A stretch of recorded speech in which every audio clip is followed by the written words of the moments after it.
Hey, what's up, everybody? My name is Steve Olson with the Real Estate Operator Podcast. Welcome to yet another episode. Today, we're going to talk about how to differentiate yourself in a crowded market and what, in my opinion, keeps most people from starting the very thing that they want out of this real estate business. I conducted my very first coaching call, I believe it was November of 2011, with Tom Ferry, and I'll never forget the way that people came into the organization or came into the system or into coaching if it was their first time. And they all had pretty much the same level of excuses, right? I'm new to the market, or maybe I just moved markets. There's already somebody who's the number one agent or the number one team, or there's always somebody that's doing it more, doing it faster, doing it bigger, doing it better. They already live in the neighborhood. They grew up in the area. They have all these reasons as to why they don't have the ability to get the business that they want to get in their local market. So in today's podcast, I want to talk a little bit about why I don't think it's how much you've done or what you're doing or where you're born and raised. I don't think it's any of that stuff. I think it boils down to the niche brand that you are willing to build in your market. Every first Thursday of the month, I do a webinar for all of Real, and it's called the Niche Branding Webinar. And the only thing that we talk about on this webinar is how to build a niche offer for your market. And most importantly, what is a niche offer and how does that work in your market? A niche is anything that is smaller than the whole. That's the easiest way to put it. Anything that is smaller than the whole. So if you work in a specific city, then what would be a one level down version of that city, right? So let's say that you live in or work in San Diego. It could be San Diego condos. It could be San Diego entrepreneurs. It could be San Diego luxury real estate. It could be San Diego beachfront homes. It could be San Diego I already talked about condos. It could be investors. It can be, big square footage. It could be horse property. It could be pools. It could be view homes. It could be anything.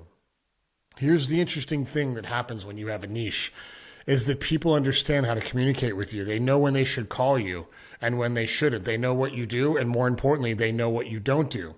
And the two reasons why most people don't ever build a niche in their brand is because they're worried about all the other people they're going to alienate. And they're worried the market is not big enough. Colossal mistake. And here's what I mean by that.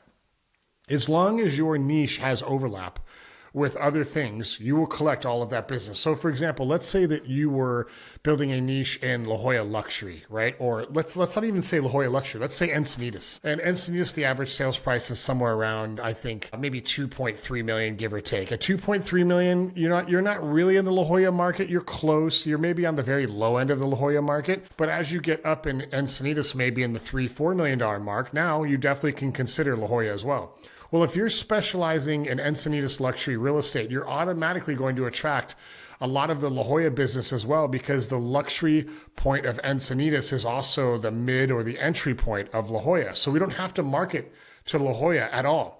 We just have to be known as the Encinitas luxury person, and we're automatically going to collect all of those La Jolla people, right? San Diego condos would be another example. A lot of times people don't want to specialize in condos because they're like, well, if I'm known as the condo guy, nobody's going to work with me as single family. And it's just not true. They may come into your world based on condos and your education around condos and the videos and all of that stuff. But at the end of the day, if there's a single family home that's a better suit of their needs, they're not all of a sudden going to tell you, well, thank you so much for showing us these condos. We're going to buy a single family home and we know you don't do that, so peace out. That may happen 1 out of 100 times, but it's not going to happen a lot. So if you want to bypass all the commission, that would be nice too. If you want to bypass all the competition, that's what I meant to say, then the only thing that you need to do, you don't need to worry about the number one agent in your market. The competition is not the number one agent.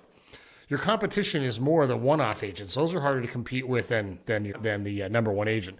So your competition is not the number one agent. Your competition is not the amount of deals that you've sold. The competition is not what neighborhood that you live in or where you're born and raised in the market.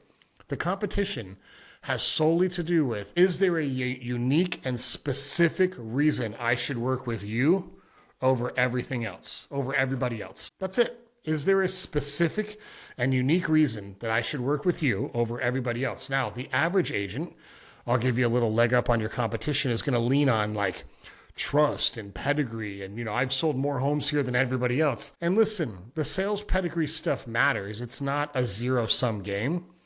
But at the end of the day, there are a lot of people out there that don't want to work with the number one. They don't want to work with the richest. They don't want to work with the real estate agent that drives the Ferrari or the decked out Range Rover or the, G-Wagon. They want to work with somebody who they feel is just like them. There are people out there that want to work with those people, but we're trying to attract who we're trying to attract specifically for our type of business. We don't want to worry about anything else. So my homework for you, if you're watching this video and you're thinking like, I really want to break into a new market. Maybe I did grow up here, but I'm selling lower end properties. I wanted to get to high end. The easiest thing that you can do is tell everybody that you know in 2025, this is the only thing that I focus on. All I'm going to do this year is sell condos in San Diego. All I'm going to focus on is beachfront property and the San Diego seaboard. All I'm going to do is focus on luxury property in North County, San Diego. All I'm going to do is focus on luxury property in Carlsbad, California, or Encinitas, California. The more people that know exactly what you do, you are making it astronomically easier for them to refer you business. Now, can a niche be a process? 100%. That's an offer just like anything else is, right? A process meaning your home sold in a week or we'll sold it for free. That would be an example of a process-based niche. Could be a demographic niche. You could work with military, or you could work with, retirees downsizing, or people downsizing, becoming empty nesters. You can work with people that are entrepreneurs. You can work with investors. You can work with CEOs. I once coached an agent for years, and his only clients were CEOs. He had a massive, massive, massive LinkedIn strategy, one of the best marketers that I know to this date. And his only goal was to market to every entrepreneur and CEO, COO, president, and maybe CFO in his market. That was kind of like his tribe because he was a previous entrepreneur, although I think we're kind of all entrepreneurs in the real estate space. He was a previous entrepreneur and he was known very well in that space. So he said, hey, I'm only going to focus on these type of people. And his only reason for coaching with me was how do I find those people? So we built out a LinkedIn strategy. It was daily outreach every single day. And within 90 days, he had the CEOs, the CFOs, the CMOs, the COOs, the presidents reaching out to him because here's what he figured out. He figured out that if he could win with the executives, that they'll probably tell everybody else below them, hey, if you're thinking about buying a home, he was in Idaho. If you're thinking about buying a home in these 3 towns in Idaho, you should probably talk to this guy. And guess what? It worked. It wasn't a specific process. Nobody asked like, hey, how many CEOs have you sold with? They just know, hey, if you're an executive and you have, unique financing because maybe you're self-employed or you need a no-income doc or any of that stuff, this is the guy that you go to and he'll make all the connections for you. And he's wildly successful because he spoke specifically to a specific part of the market. My challenge to you would be one of 2 things. Number 1, don't let that little person on your shoulder who says, yeah, but I know Steve's saying, the riches and the niches, right? You guys have heard that before. But what about all the other people you're going to be alienating? Trust me, it will not happen.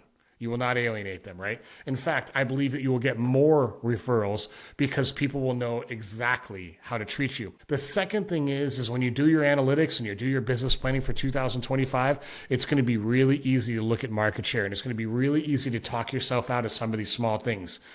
Get super clear on the money, get super clear on the transactional goals, and do a little bit of research. Make sure the market can withstand your goals, right? I don't want this to be a pillar of your business. I want this to be the business because when you're known for that part, like people know how to treat you, and it's easier to scale, all right? Any questions? If you have not already joined Real Estate Operator, our podcast, there's one exclusive one that we release every single week. In addition to all the public ones as well, you can go to realestateoperator.com/subscribe. You can join there, totally free, and we'll give you everything that you need. I'm curious, what's your niche? Have you focused on it before? Are you building it out for 2025? Is it working? Is it not working? Let me know. I'd love to help, all right? My name is Steve Olson, realestateoperator.com. I'll see you on the next one.